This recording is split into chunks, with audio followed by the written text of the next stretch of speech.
Wait wait wait, আমরা ডিইএল DL DL মানে আমরা জানি প্রচুর পরিমাণে বা প্রচুর মাত্রায় বা ব্যবসা করা, বন্টন করা, তাস বন্টন করা। ডিল মানে অনেক রকম হতে পারে, তবে আমরা ডিল মানে যেটা মনে করি যে কারোর সঙ্গে কোনো কিছু কারবার করা বা কারবার করা ডিল মানে। কিন্তু ডিলের পরে যখন আমরা ইন প্রিপোজিশন দেব বা উইথ প্রিপোজিশন দেব তখন এর মিনিংটা সম্পূর্ণ চেঞ্জ হয়ে যাবে। So let's continue. আজকের টপিক আমার ডিলের পরে ইন দিলে কি মিনিং হয় এবং কি ধরনের সেন্টেন্সে ব্যবহার করব, আর ডিলের পরে উইথ দিলে তার মিনিং কেমন হবে এবং কিভাবে সেন্টেন্সটা মেক করব। So let's continue. আমরা দুটো সেন্টেন্স লিখব। He deals, he deals. আর একটা লিখব হি ডিলস। দুটো সেম লিখেছি। এবারে যদি আমি একটা ডিলের পরে ইন লিখি এর মিনিং একরকম হবে, আবার ডিলসের পরে যদি উইথ লিখি এর মিনিং আর এক রকম হবে। ডিলের পরে যখন ইন দেবে এর মিনিং হবে ব্যবসা করা বা বিজনেস করা, কারবার করা। বিজনেস করাকে আমরা ডিল ইন বলবো, ভার্ব ইউজ করব। ডিলস ইন, বিজনেস করা, ব্যবসা করা। তাহলে এখানে আমরা কোন ব্যবসা করছে বা কোন ব্যবসা সে করে সেই বিজনেসের নাম দিতে পারি। সাপোজ আমি বললাম জামা কাপড়ের বিজনেস করে, ক্লোথস, বা হতে পারে রাইস, চালের বিজনেস করে, বা হতে পারে গোল্ড, সোনার বিজনেস করে। তাহলে যে বিজনেস করবে সেই বিজনেসের নামটা আমি এখানে রাখবো। যদি ডিলের পরে ইন থাকে তার মানে হবে কি বিজনেস সে করছে সেই বিজনেসের নামটা। আবার ডিলসের পরে যদি উইথ হয় তখন তোমাকে বুঝতে হবে এটার মানে হলো ব্যবহার করা, কারোর সঙ্গে কোনো রকম ব্যবহার করা। বলি তো সে ভালো ব্যবহার করে, সে ভালো ব্যবহার করতো, আমি তার সঙ্গে ভালো ব্যবহার করি। এই যে ব্যবহার করা, কারোর সঙ্গে ন্যাচারালি কারোর সঙ্গে ভালো আলাপ পরিচয় রাখা, এই বিহেভিয়ার করা, এটাকে আমরা ভার্বে ডিলস উইথ বলতে পারি। ডিলের পরে উইথ দিলে ব্যবহার করা। তাহলে একটা সেন্টেন্স দেখো, ডিলস উইথ দ্য কাস্টমার। দেখো কাস্টমার্স, তাহলে আমি বলতে পারি he deals with the customers. সে কাস্টমারদের সঙ্গে ব্যবহার করে। কেমন ব্যবহার করে? আমি বলতে পারি ওয়েল, ভালো ব্যবহার করে। ওয়েলটাকে তবে আমরা এটা অ্যাডভার্ব হিসেবে আমি ডিলসের পরে ওয়েলটা লেখা প্রেফার করি। He deals well with the customers. বা তোমরা এখানেও লিখতে পারো he deals with the customers well. সে ভালো ব্যবহার করে। সে ভালো ব্যবহার করে না তখন আমি বলতে পারি হি ডাজ নট ডিল। যখনই ডাজ দিচ্ছি আমরা ডুর সাথে ইয়েস, তখন ডিলের সাথে এসটা থাকছে না। He does not deal with the customer well, অর্থাৎ সে ভালো ব্যবহার করে না কাস্টমারের সাথে। তাহলে আজকের টপিকে আমরা মনে রাখবো ডিলের পরে যখন ইন দেব তখন সে কি বিজনেস করে, সে বিজনেস করা বা ব্যবসা করা করে সেই ব্যবসার নামটা দেব।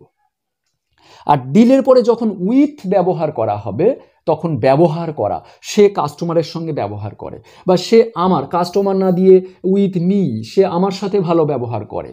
তারপরে সে তোমার সাথে ভালো ব্যবহার করে।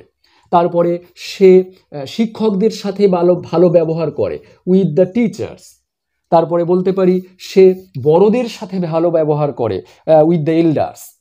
সো ডিল উইথ মানে ব্যবহার করা, আর ডিল ইন মানে ব্যবসা করা। Deaf of, deaf to. আমরা এই ডেফ এটার পরে কখন অফ দেব আর কখন টু দেব একেবারে ভিন্ন। টু এবং অফ যখন আমরা অ্যাড করব ডেফের মিনিংটা একেবারে ভিন্ন হয়ে যাবে। অ্যাকচুয়ালি ডেফ মানে কি? ডেফ মানে হলো বধির, কানে কম শোনা বা কালা। ইফ আই সে, যদি আমি বলি আমি একটু কানে কম শুনি, তখন আমি বলবো I am a bit deaf. আমি কানে একটু কম শুনি, I am a bit deaf. চলো আমরা দুটো সেন্টেন্স এখানে লিখে ফেলি। He is deaf, he is deaf. তাহলে সে কানে কম শোনে। আরো একটা সেন্টেন্স লিখছি আমি, হি ইজ ডেফ। আমি সেম সেন্টেন্স লিখেছি, he is deaf, he is deaf. এরপরে যখনই আমি অফ অ্যাড করব বা এটাতে আমি টু অ্যাড করব, তখন এটার মানে পুরো চেঞ্জ, এটার মানে পুরো চেঞ্জ। এটার মানে তখন হবে ব ধয় হস্যই র, বধির। তাহলে আমি বলতে পারি ডেফ অফ ওয়ান ইয়ার, এক কানে কালা, এক কান বধির। He is deaf of one ইয়ার।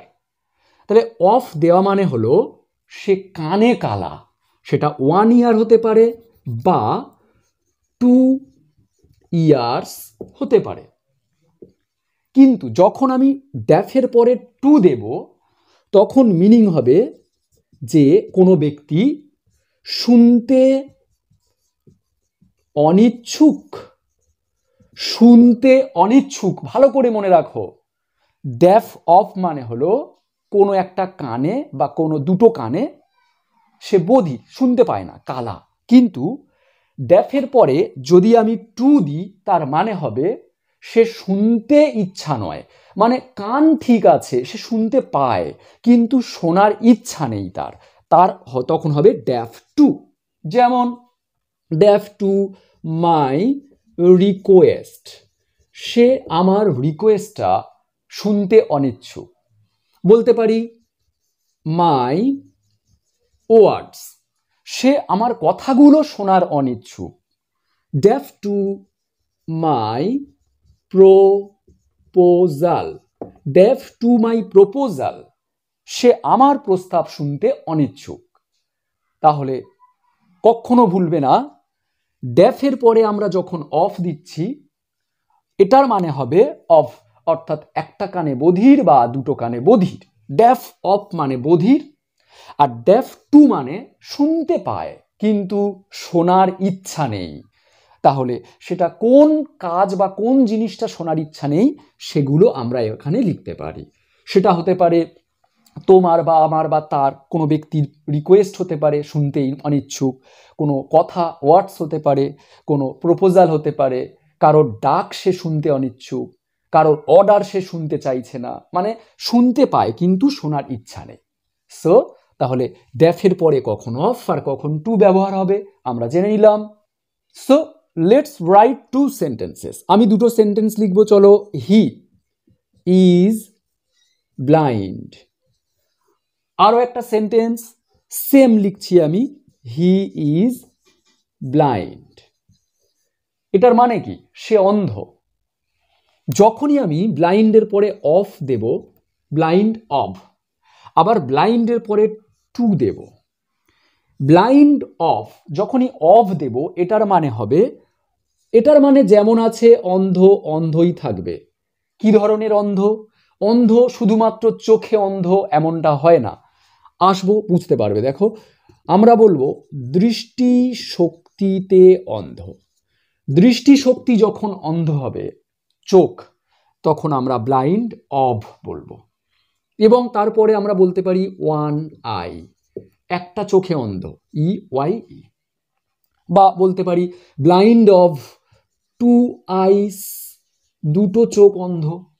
চোখে অন্ধত্ব হলে আমরা ব্লাইন্ড বলবো এবং ব্লাইন্ডের পরে অফ দেব।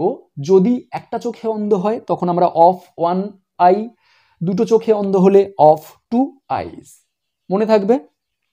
আর যদি চোখে তার শুধু এরকম বলো যে হি ইজ ব্লাইন্ড, তখন প্রত্যেকেই ধরে নেবে যে সে অন্ধ, অন্ধ মানে চোখে অন্ধ।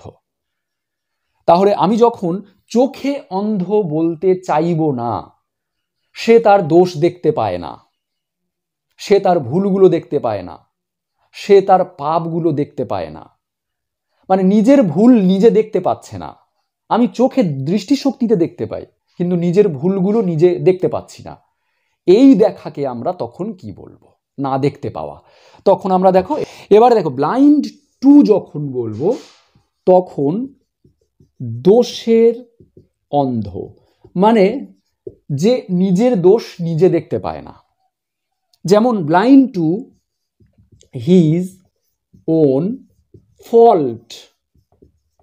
দেখো ফল্ট মানে নিজের দোষগুলো, নিজের ভুলগুলো। তাহলে নিজের ভুলগুলো সে নিজে দেখতে পাচ্ছে না। দেখতে পাচ্ছে না মানে কি, সে চোখে দেখতে পায়, কিন্তু নিজের ভুলগুলো কি ভুল করছে সেটা দেখতে পাচ্ছে না।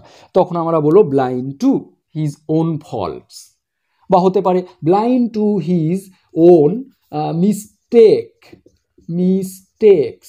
আমরা যখন চোখে দেখতে পায় না অন্ধ বলবো ব্লাইন্ড অফ ওয়ান আই বা টু আইস।